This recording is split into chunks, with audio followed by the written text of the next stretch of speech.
Hello, EviTech crew. We welcome again to our online training. And today we're going to look more on frequency and equalization. Okay, so why do we learn more about frequency? So I'm going to explain more today. Today, the lesson is going to be fun. Okay, I'm going to put on my headphones. I recommend that you put on the headphones like this so that you can hear what I'm hearing right now. So right here, I have a recording that we did with our worship team during when we heard that we're going to have a CMCO. Immediately we went to work and we recorded this. I'm going to play a little bit for you to listen. Okay, it's not mixed, it's not nothing, but I'm going to use this as an example of what is what. Okay, so right here I have this track, and this is a kick drum. Okay, you can hear the kick drum, all right? And this is a snare, right? And okay, and on the kick drum, I'm going to hear the kick drum again, and I call up equalizer, okay? And on this equalizer, I can manipulate and how I wanted it to be.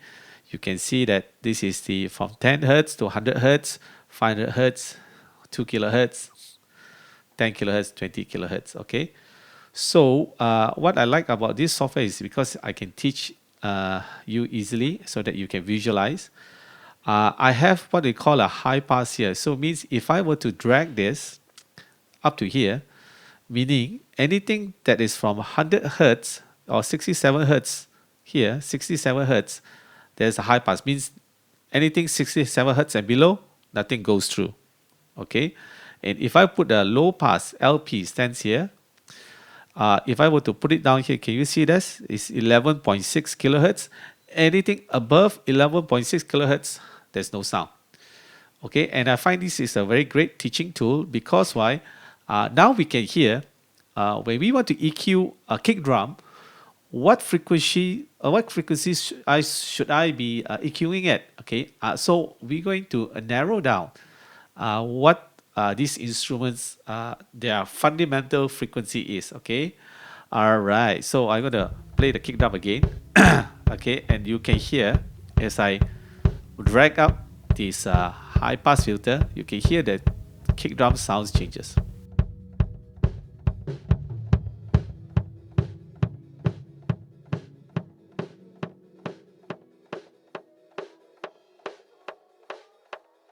Okay, do you notice that now the kick drum almost there's no low end to the kick drum? I can only hear the beater. Yeah, I can only hear the beater. And if I were to bring this LP down and I bring this up,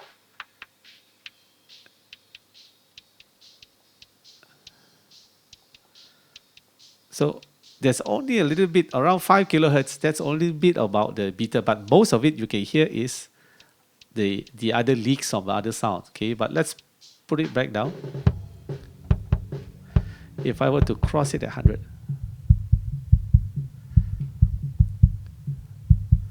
okay, so this is a range between 37 kilohertz to about 200 hertz. You can hear the kick drum, right? the volume, the boominess, yeah. So if I were to cross it like that, okay, you hear it's a lot of boxiness. You hear that? This is from 230 to 600 hertz. So now, if I want to EQ, so I know, okay, if I want to take out the boxiness, I will EQ, maybe I do a cut around this range because that's the boxiness area. Maybe I just do it. And I want to have a lot more rumble, so I'm going to boost the lows because why? That's the part that I hear that's a lot of rumble there. I'm going to set the EQ like that. And if I want the click, the beater to be more prominent, okay? Just now we heard it. Let's look for the kick, the beater, which is where most prominent.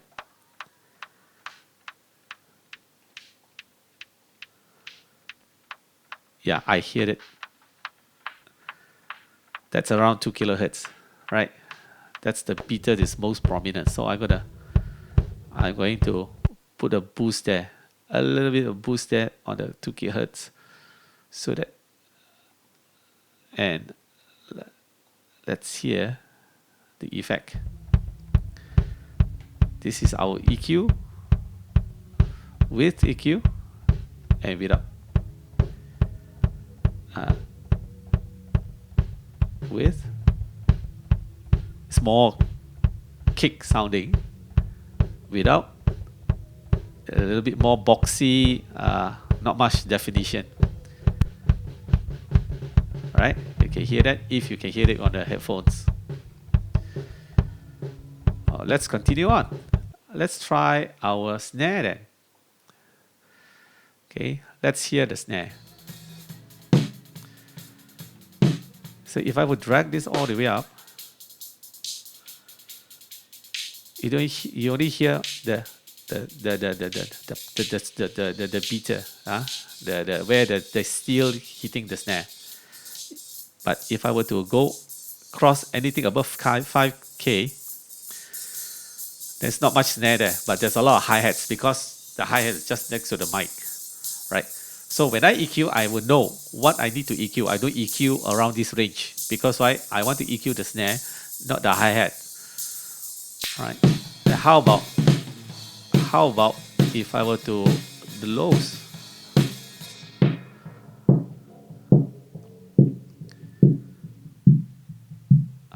How about anything?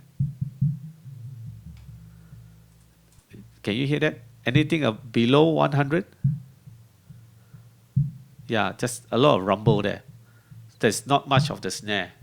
So if I want to EQ, I don't EQ the low 100 there. I want to EQ where the equalizers, the snare is most prominent. So I know. So it's between this range to this range. Right? Right. So I want the snare to sound more pop. Okay. And I hear a lot of boxiness. So what kind of boxiness I'm talking about? Yeah, it sounds like the snare is like in the cut box, right? Right. So I'm going to EQ that out later, and okay, and I know this is the range that the snares it pops, right? So I'm going to boost this later. I'm going to EQ that part out later. All right. So we're gonna do that. I'm gonna do a high pass. We're gonna do a cut over here. Okay, because that's the boxiness. So, and then I also know that this is the part that we don't want. We don't want anything leak. And I'm going to do a boost around this range. Okay, I'll boost that and then let's hear that. Yeah, it's more pops, right? Without? Yeah, the snare.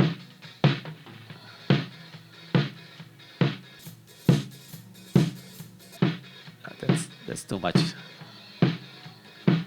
Yeah, can you hear the difference? You can hear the difference, right? Okay, so how do I use this EQ? Okay, that we will talk about later. But the deal is I want you to hear when I EQ, what should I EQ and where should I go? That's what I want you all to hear. Okay, and the next lesson, we're going to explore more in this video.